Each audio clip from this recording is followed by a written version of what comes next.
let's begin with Monday at the State House. Sure. Is a big day for you. Tell me a little bit about what's going on there on Monday. Monday night at around 5:30, we'll be lighting up the State House purple. It's a beacon of hope, right? It's about recovery. It's about substance use. It's about struggle, as well as prevention.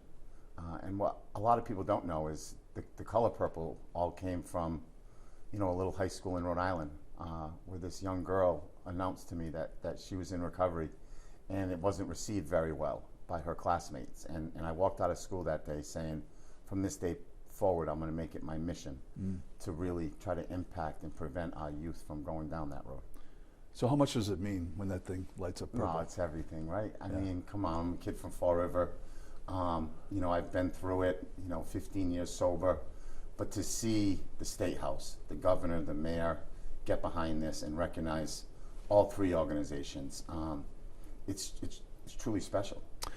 For those who don't know your story, Yeah, sure. Tell us about your story. Again, a kid from Fall River, right, who sacrificed a lot and worked really hard to get to, a couple of different levels of basketball and eventually landed with the Celtics.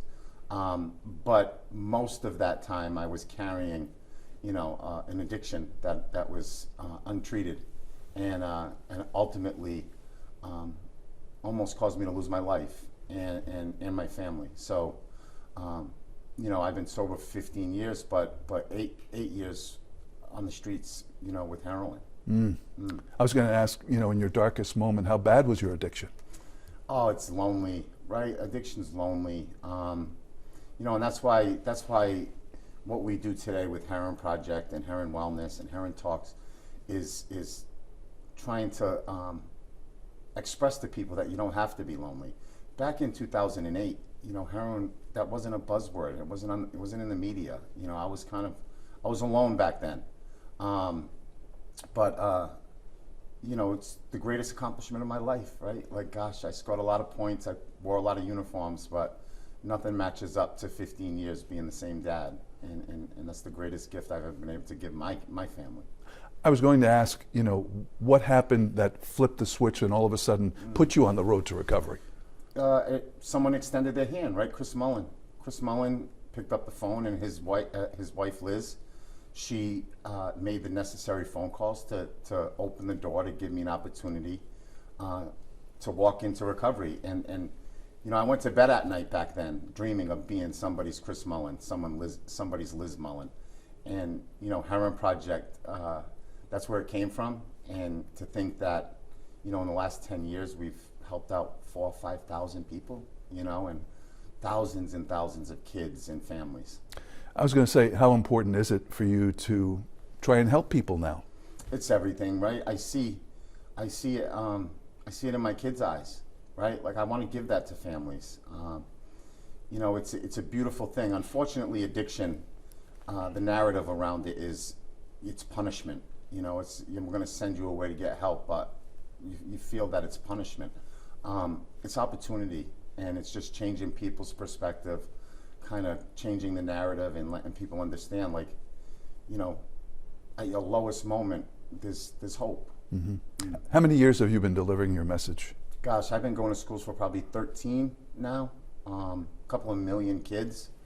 But my message has changed over the years, right? I talked about, I would walk into schools and tell my story, and my story's not enough, right? They need other people. And also, when we think of children and focus on addiction, it's always about how bad it's going to be in the end, rather than why it's beginning. And that seems to resonate with kids. I was going to ask, when you started, you were younger, maybe closer in age to the people that you're talking to, but now there's a little bit more of an age gap, and I wondered how receptive those kids are to your message now. I still got my bounce.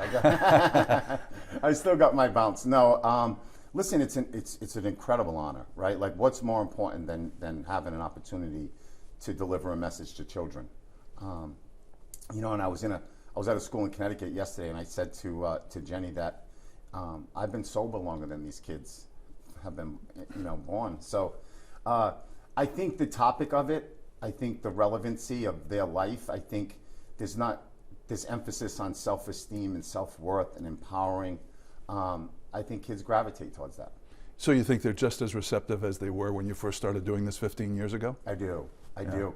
And you know, through Herren Project and through Herren Talks and Herren Wellness, we can tell by the feedback in the emails of kids, families reaching out, asking for help. Yeah. 25 years ago, you were drafted in the NBA. I'm sure a dream come true. Eventually, you ended up with the Boston Celtics, your hometown team. Do you think, did your addiction derail your NBA career? Yeah. My addiction started derailing my career way before the Boston Celtics, but you know, it was incredibly hard, and it's tough to explain or to put into words when you've reached that high of a level and you walk around every day knowing that in an instant it's going to be gone. You know, you work really hard to get there, and you work harder to stay there. But my addiction was slowly taking that away from me. So a lot of regrets? You know, 15 years sober, not many regrets anymore, you know? Yeah, not many regrets. I'm super grateful for the Celtics, right? There would never have been a 30 for 30, and they would have never had this opportunity to do what I do today. I'm not very proud of my time with the Celtics, right? People ask me questions about it all the time, and to be quite frank, I don't remember much of it, you know, because I was in chaos, in addiction. But, you know, today you put on the Celtics and you watch Joe Mazzulla, you know, like, gosh, what's a better story in sports than that? Will your work ever be done, you think? I hope so. I do. I hope so. You know, I enjoy it. It's, you know, this week is a special week. And, you know, we're going to continue to do this, to have the State House lit up. But we've lit up buildings all across the country. I think the narrative around addiction and recovery has changed over the last 15 years. And we've worked really hard to do that. I was going to ask, I mean, the problems that kids face that lead them into addiction, are they the same problems you faced when you were at Durfee? I think there's different avenues, right? I think there's things that have changed drastically. I think the amount of prescription medication out there available has increased. I think the marijuana potency has increased. The access to substances has become easier. And the messaging around substances, that it's harmless, you know, in some people's lives. But I'll tell you, it's the scariest thing I see, the kids who come to my center who are struggling with marijuana. You know, marijuana psychosis is a real thing, and it's really scary, especially as a parent. Yeah. Thanks for spending a few minutes with us. Yeah, of course. It's always great to see you.